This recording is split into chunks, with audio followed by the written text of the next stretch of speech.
안녕하세요. 얼마 전에 정말로 믿을 수 없는 너무나도 충격적인 일을 겪어서 이렇게 용기를 내서 사연을 작성해보게 되었습니다. 저는 엄마와 단둘이서 살아온 여자예요. 어릴 때부터 아빠는 알코올 중독자에다가 사업 중독이라서 저희 집안을 말아먹었거든요. 엄마는 그럼에도 불구하고 아빠를 사랑했고 외할머니한테 받은 돈들도 다 아빠를 믿고 맡겼대요. 그런데 결과는 어떻게 되었겠어요? 그냥 나락을 가게 된 것이었죠. 사업한다고 다 날려먹고 아빠는 속상해서 맨날 술만 마시고 알코올 중독에 걸리니 엄마가 집안의 가장이 되어버린 거였죠. 지연아, 엄마가 너무너무 미안하다. 너한테 잘해줬어야 하는데 아빠가 아프고 우리 집안 형편이 지금 힘들어지다 보니까 내가 지연이 너한테 너무 신경을 못 쓰는 것 같구나. 하나뿐인 딸을 잘 키우려고 참 많은 노력을 했다고 생각하는데 그러지 못하는 것 같아서 마음이 너무너무 무거워. 에이 엄마, 그런 말 하지 마. 지금 엄마는 아빠 대신해서 우리 집안 먹여 살린다고 일도 하고 있고 또 엄마의 역할도 잘하고 있잖아. 그렇게 엄마와 저는 서로 의지하고 위로하면서 살고 있었어요. 저희 둘은 때려야 뗄 수 없는 사이였죠. 그렇게 살다가 아빠가 결국 돌아가시고 나서 엄마와 저는 단 둘이 되었어요. 엄마는 항상 저에게 말했죠. 지연아, 어릴 때 하는 불같은 사랑은 두고두고 자리 잡는 추억이라서 없어서는 안 될 귀중한 것이지만 그 불같은 사랑을 가장 조심해야 한다. 초가집에 불씨가 튀어서 온 집안이 쑥대밭 되듯이 여자도 남자 잘못 만나면 정말 쑥대밭 되는 거야. 엄마 말이 무슨 말인지 잘 알겠지? 응? 남자를 잘 만나야 해. 여자는 남자를 잘 만나야 인생이 성공한 인생 되는 거야. 뭐 부잣집에 돈 많은 남자, 잘 나가는 남자를 만나라는 게 아니라 적어도 한 여자만 바라보고 가정적인 남자를 만나라는 거야. 알겠니? 엄마는 저에게 말했습니다. 저는 격하게 고개를 끄덕이면서 알겠어 엄마, 명심할게 했어요. 그런데 사실 머리와 마음은 따로 놀잖아요. 대학을 들어간 저는 한 남자와 연애를 하게 되었습니다. 그 남자와 정말로 불같은 사랑을 했어요.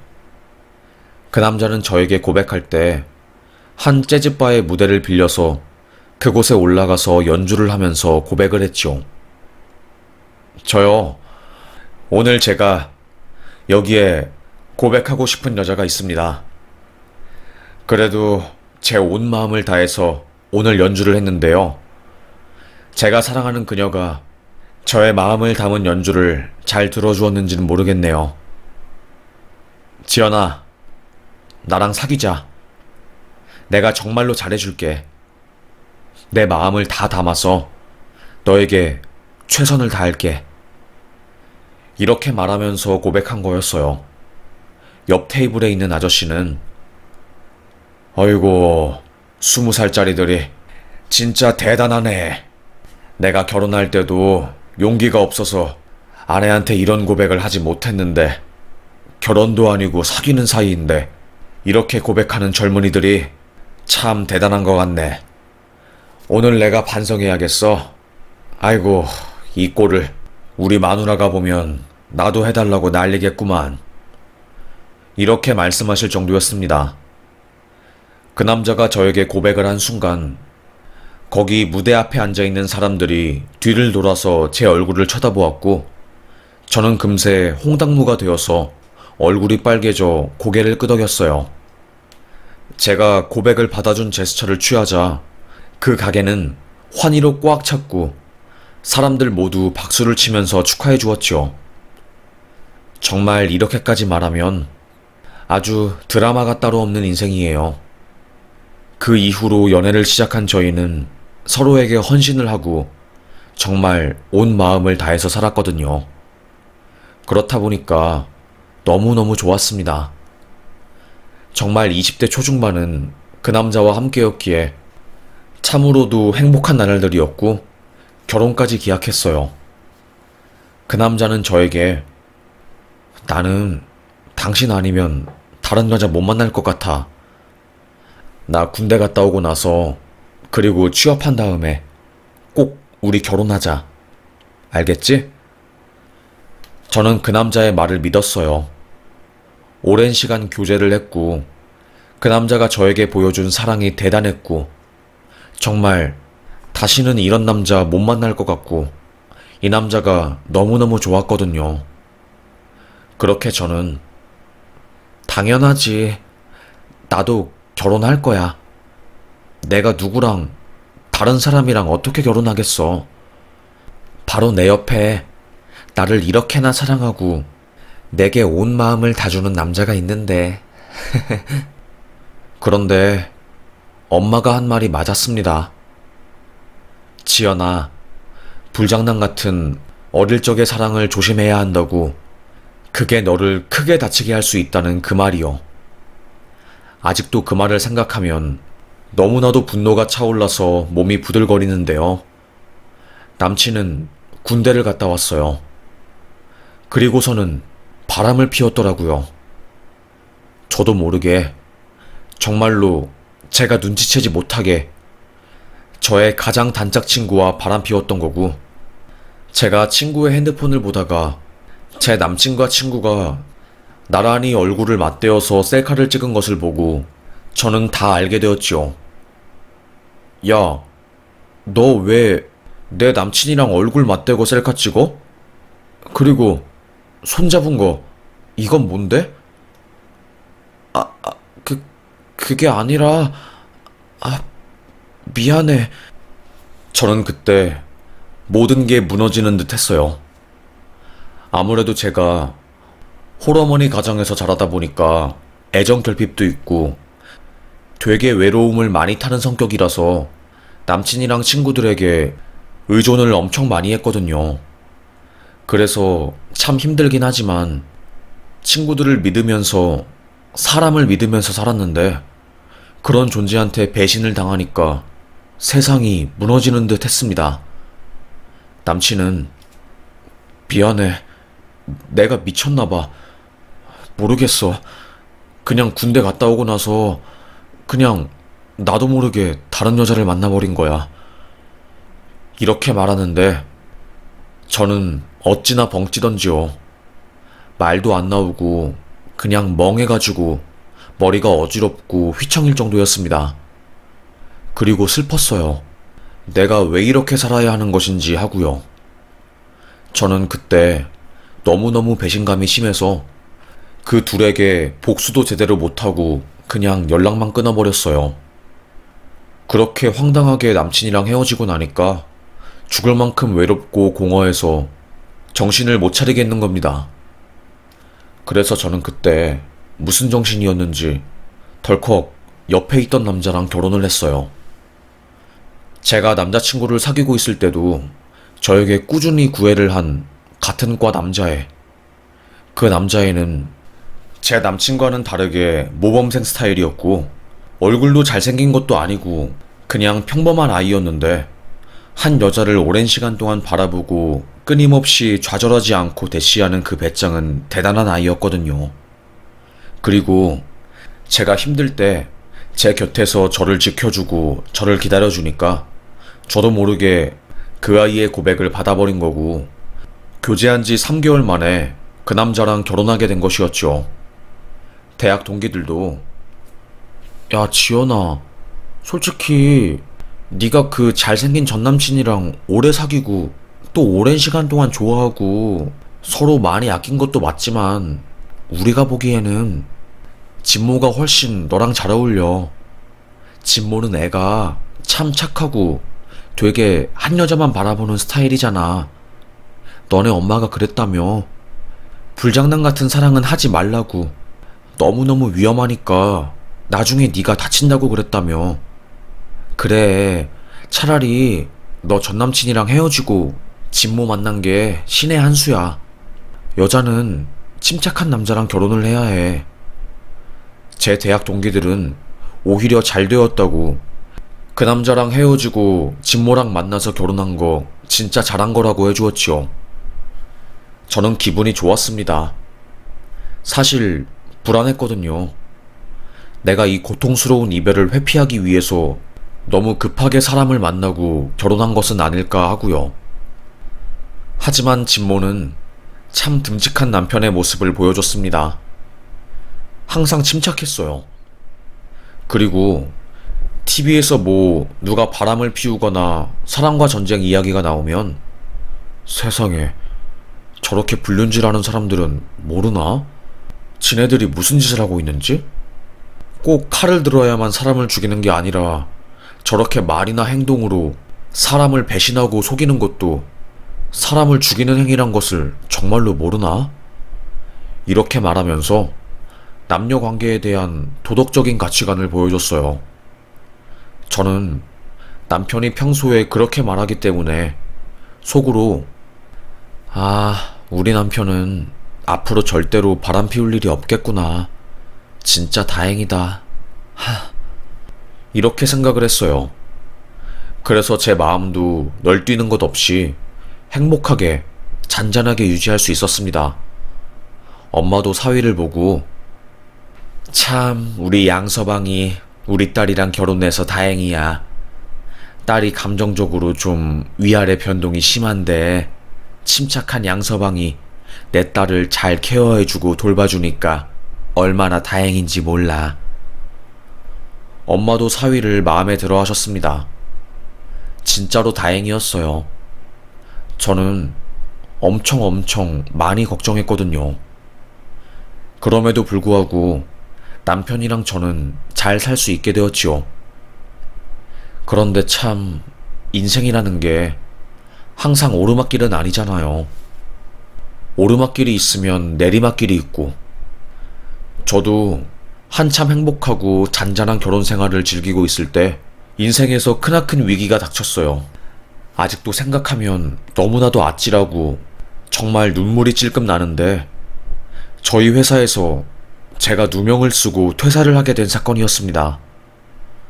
선임이 저지른 사건인데 만만한 저에게 덤탱이를 씌우게 된 거였지요. 얼마나 속상하고 마음이 문드러졌는지 몰라요. 이딴 일 하기 싫어서 저는 큰 결심 끝에 전문대에 다시 입학하게 되었어요. 전문대 간호대에 가서 2년간의 과정을 마치고 준 전문직처럼 살고 싶어서 자격증을 따게 되었지요. 회사를 다니면 다닐수록 느끼는 것이 내가 회사의 부속품이 되어버린 것 같다는 생각이 들었거든요. 되게 힘들었어요. 어쨌든 간호사가 된 저는 한 병원에서 근무하게 되었습니다. 그러다가 친한 간호사 언니가 생겼어요.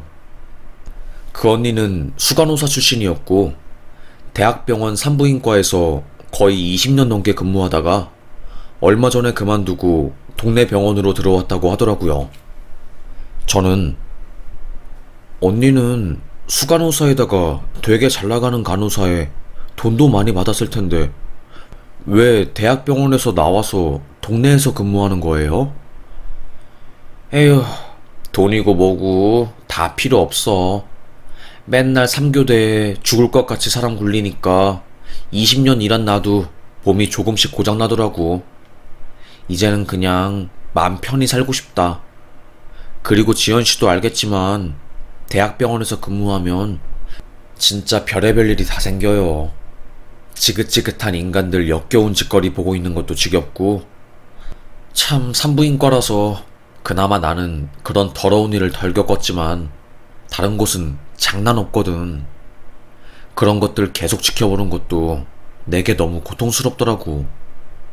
그냥 돈 적게 벌고 로컬에서 일하는 게 훨씬 좋아. 저는 그 간호사 언니의 말에 무척이나 공감이 갔습니다. 저도 회사에서 괴롭힘 당하니까 돈이고 뭐고 다 필요 없이 그냥 마음 편한 게 최고였거든요. 그래서 저는 그 언니랑 말이 잘 통하고 공감대도 있으니까 서로 되게 친하게 지냈습니다. 무엇보다 서로 성격이 잘 맞으니까 근무하는 시간이 재밌고 그러더라고요. 그렇게 저는 잔잔한 병원 생활을 하고 있었습니다. 남편도 무난하게 저와 관계가 좋았고요. 저희는 아이가 없는 부부라서 10년간 그냥 딩크족으로 가끔 해외여행 가고 그러면서 소소한 일상을 보냈어요. 그때 엄마가 앓고 있던 지병이 심해졌고 1년간의 투병을 마치고 결국 사망하게 된 거였습니다. 참 엄마와 아주 깊고 진한 애착 관계를 형성하고 그 누가 뭐라고 해도 가까운 관계를 유지하고 있던 저에게 엄마의 사망 소식은 너무나도 저를 힘들게 했어요. 당신, 나 너무너무 힘들어. 당신도 알겠지만 엄마가 나한테 어떤 존재인진 잘 알고 있지? 나 정말로 엄마 없으면 못 살거든. 그런데 엄마가 갑자기 이렇게 돌아가시니까 마음이 너무 공허하네. 여보, 너무 힘들어하지 마. 내가 여보 옆에 있잖아. 우리 둘이 서로 힘들 때 서로를 지켜주려고 이렇게 결혼한 거잖아. 라고 말하더라고요. 정말 남편, 단점도 많지만 사람 기분 좋은 말을 해주는 부분에 있어서는 최고의 남편이었어요. 그렇게 저는 남편에게 의지하면서 엄마의 장례를 진행하게 되었습니다. 당연히 저희 병원 동료들도 엄마의 장례식에 와서 조문을 하고 저를 위로해 주었지요. 그런데 그때 저랑 친하게 지내던 대학병원 수간호사 출신 언니가 장례식장에서 제 남편의 얼굴을 보고 깜짝 놀란 거였어요. 갑자기 손을 발발 떨더니 저한테 귓속말로 지연씨, 저 남자가 지연씨 남편이야? 이렇게 묻더라고요.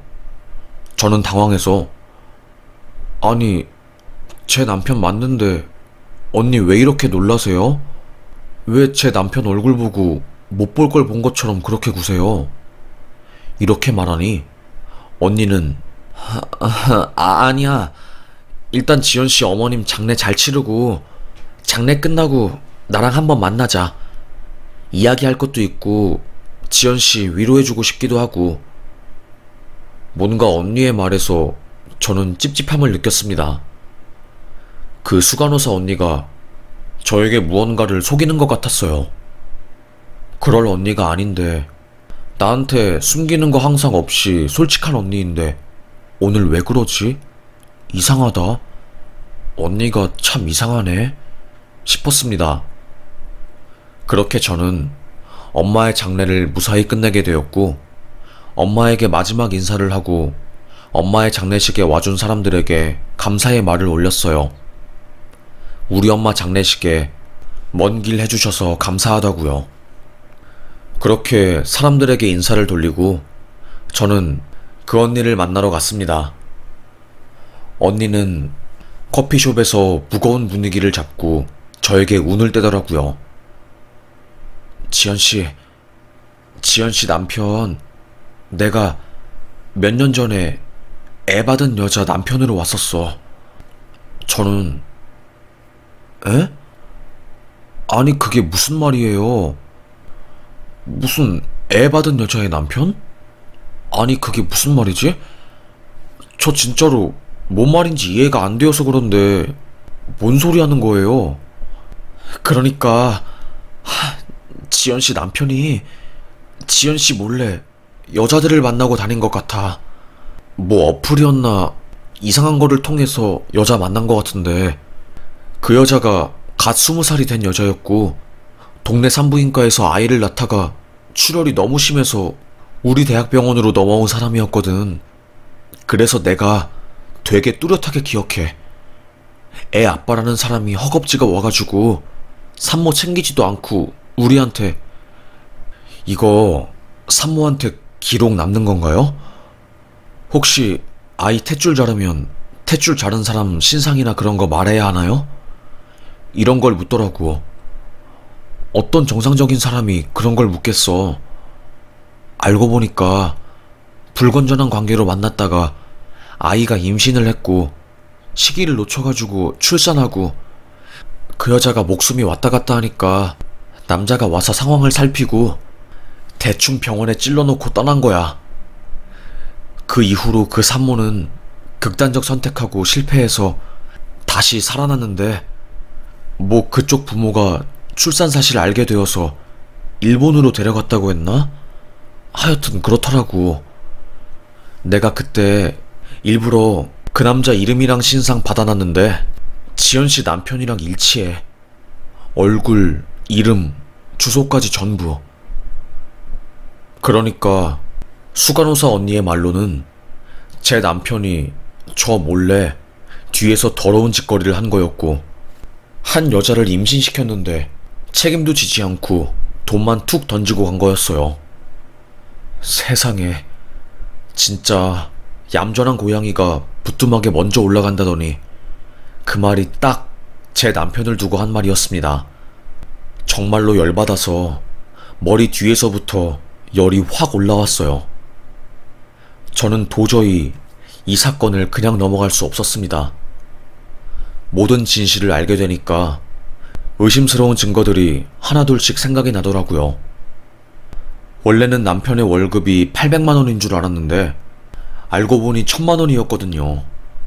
200만 원은 저 몰래 비상금으로 돌려놓은 거였습니다. 당신 왜 나 몰래 월급 적게 받는다고 속였어? 아니, 내가 속이려고 한 건 아니고 그냥 회사 사람들이 전부 비상금 만들어 놓은다고 하길래 나도 그렇게 한 건데 미안해 당신. 일부러 당신을 속일 생각은 없었어. 제가 뒷조사를 해보니 남편은 그 돈을 다 다양한 사람들에게 계좌로 10만원, 20만원씩 한 달에 10번 정도 보냈더라고요. 이제 생각해보니 그게 다 업소 여성들한테 일한 대가로 보내준 거였죠. 월급 꽁쳐가지고 뒤로는 더러운 짓 하고. 와, 진짜 말이 안 나오더라고요. 무슨 이런 일이 다 있나 싶었습니다. 진짜 얼굴은 햇감자에 검버섯 난 것처럼 생겨가지고 온갖 고상한 척, 도덕적인 척 다 하더니 뒤에서는 그딴 짓을 벌이고 있다는 게 저는 도저히 용서가 안 되더라고요. 제가 이 남자랑 결혼한 것도 전 남친이랑은 다르게 바람도 안 피울 것 같고 도덕적이고 한 여자만 바라볼 것 같아서 결혼한 거거든요. 그런데 그게 아니니까 저는 더 이상 이 남자랑 결혼 생활을 지속할 이유가 사라져버린 겁니다. 결국 저는 언니, 저한테 말해줘서 고마워요. 어쩐지 결혼 생활하면서 묘하게 찝찝한 것들이 있었는데 와, 진짜 어떻게 사람을 이렇게 속일 수 있는 건지. 지연씨, 미안해. 많이 고민하다가 말한 거야. 나도 사실 이혼했잖아. 전 남편이 바람 피워가지고 상간녀가 아이 가져서 난 이혼한 거거든. 그런데 시간이 많이 흐른 뒤에 그 사실을 알게 되면 더 힘들어. 남편이랑 정이 들어가지고 제대로 복수도 못하고 난 아직도 남편 놈한테 복수 제대로 못한 게 한이다, 한이야. 지연씨는 꼭 복수 제대로 했으면 좋겠어. 저는 이를 바득바득 갈았습니다. 전남친이 바람 피워서 헤어졌을 때도 제가 배신감으로 인한 충격이 너무너무 커서 복수를 제대로 하지도 못했거든요. 속으로 저는 너 아주 잘 걸렸다. 내가 바람 피우는 남자 극도로 혐오하는데 그 분노가 아직도 내 마음에 쾌쾌히 쌓여있는데 감히 나를 두고 바람을 피워? 여자가 한 맺히면 오니오래도 서리가 내리는데 남편, 너는 사람 잘못 골랐어.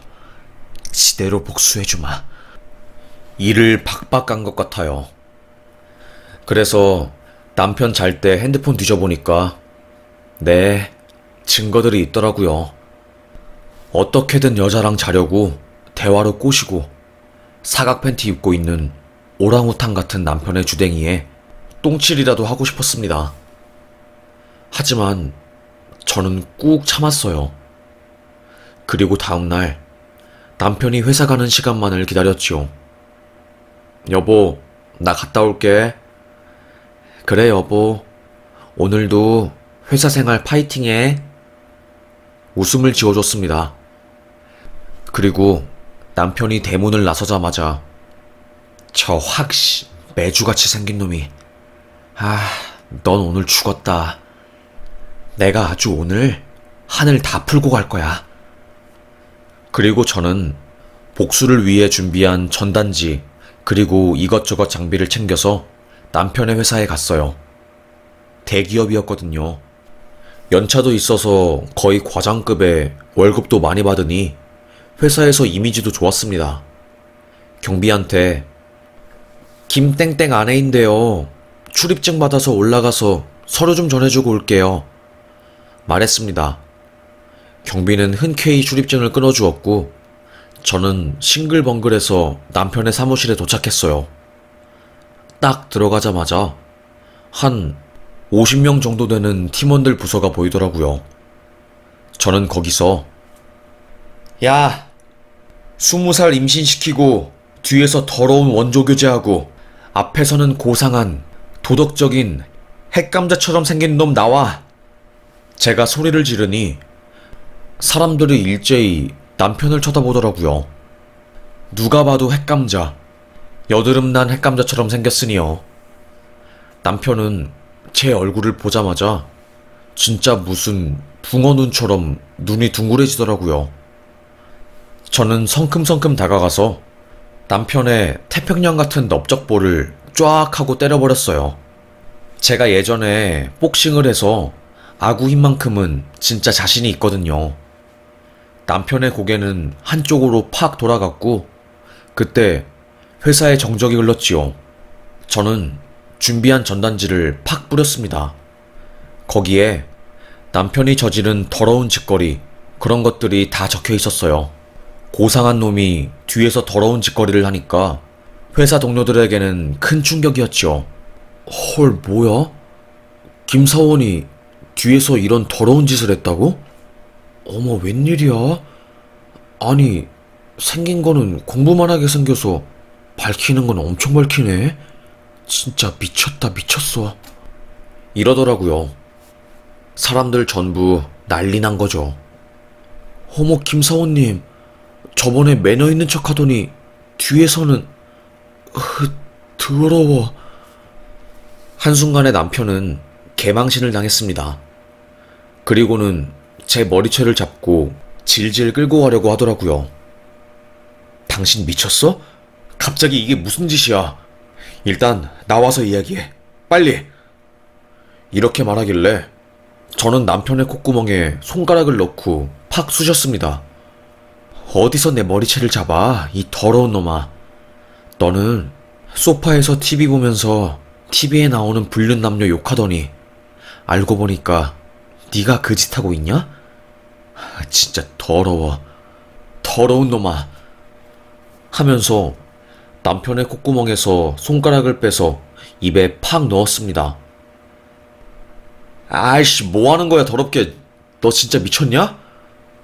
이게 더러워? 네가 한 짓이 더 더러워. 하고 저는 있는 힘껏 가랑이 사이를 빡 발로 깠어요. 제 머리채를 잡고 질질 끌고 가려던 남편도 제가 가랑이 사이를 빡 발로 까니까 아파서 떼구르르 구르더라고요. 저는 있는 힘껏 달려가서 남편의 가랑이 사이를 다시 한번 발로 깠습니다. 야, 또아리고추 주제에 아플 곳이 있긴 하냐?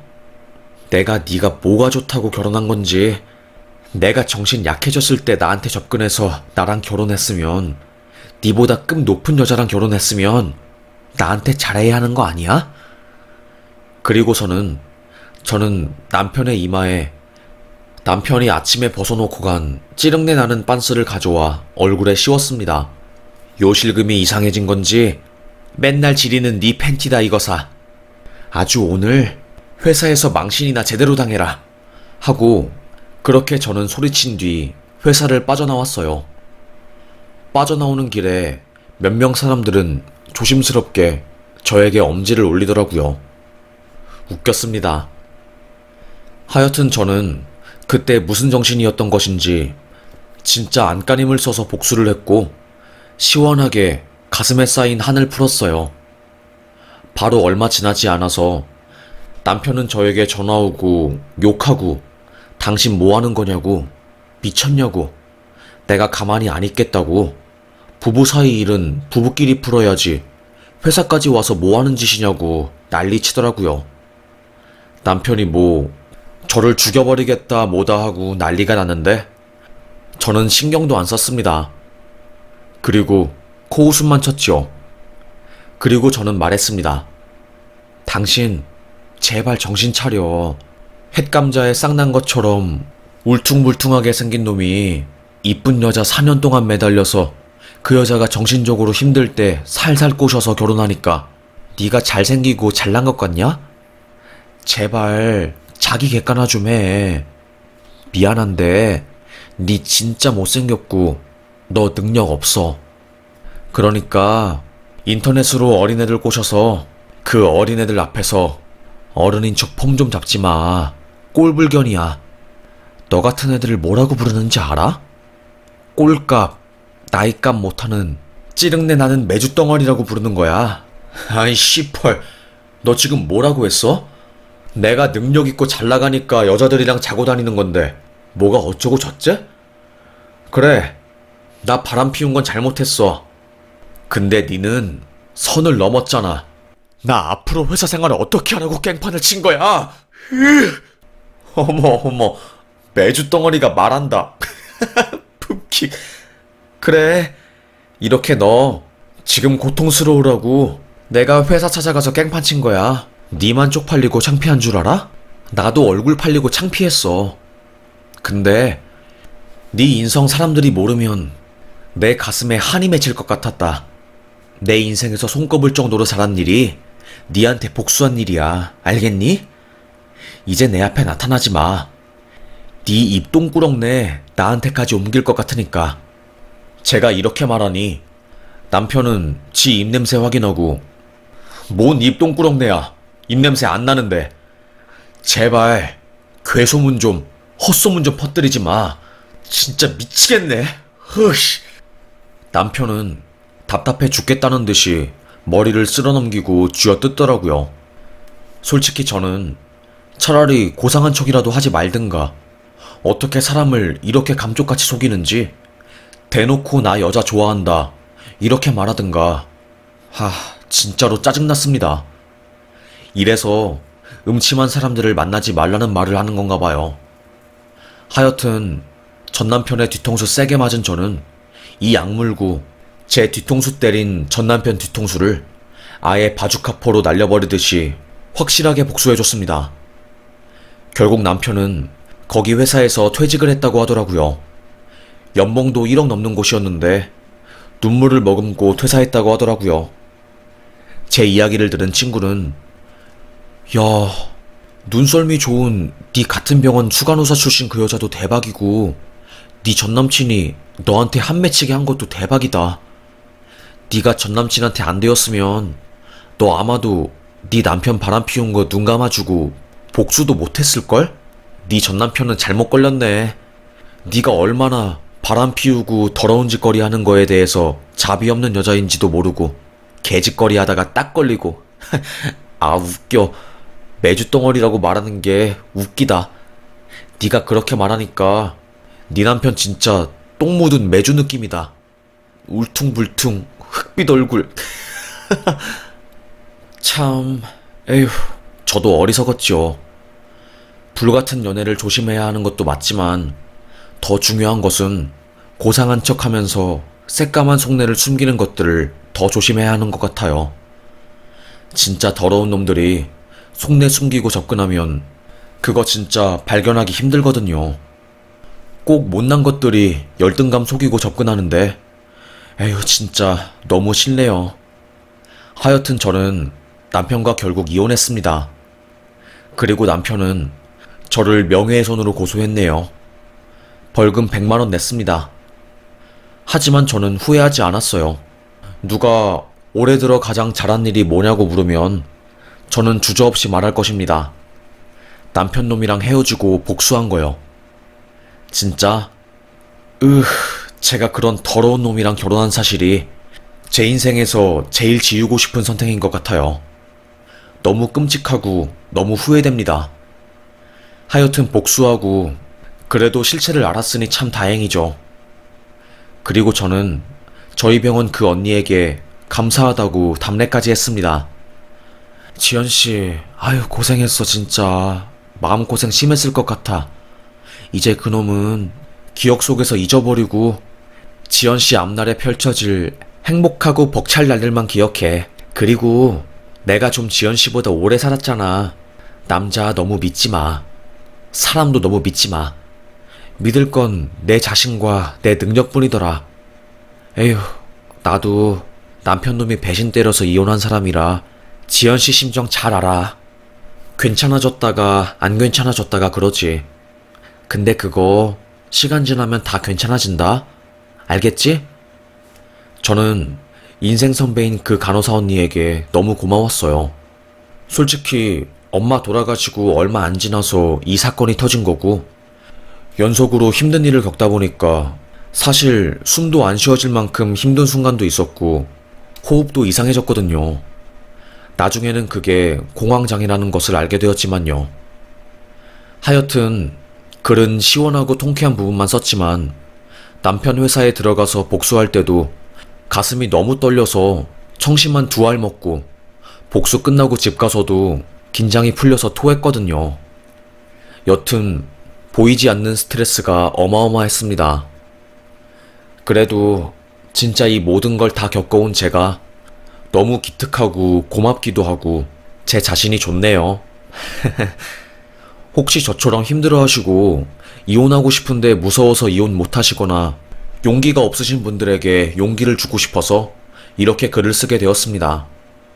이 글을 쓰면 제 주변 사람들이 다 저를 알아볼 게 뻔하지만 저도 힘들 때 여기 이 채널에 용기 내서 사연 보내주신 분들 덕분에 공감받고 힘냈거든요. 그래서 용기 내서 저도 저의 이야기를 해보았습니다. 참 신기하네요. 이렇게 저의 이야기를 쭉 쓰다 보니 속도 시원해지고 뭐라고 설명할 수 없는 통쾌한 기분도 듭니다. 참 감사하네요. 여러분, 우리 인생 짧아요. 나를 사랑하는 사람들한테 집중하기에도 부족한 나날들입니다. 이제 저는 저를 힘들게 하는 사람들에게 신경 쓰는 것보다 저를 행복하게 해주고 저의 성장을 응원하는 사람들과 시간을 보내고 싶네요. 그럼 지금까지 저의 이야기를 들어주셔서 감사합니다. 그리고 김병로 개놈 자식아, 너 인생 그따구로 살지 마. 어디서 매주 같은 얼굴을 들고 다녀? 내가 네 용서해주마. 이제 속이 시원하네요. 그럼 제 이야기를 들어주셔서 감사합니다. 여기서 진짜 마무리하겠습니다. 감사합니다.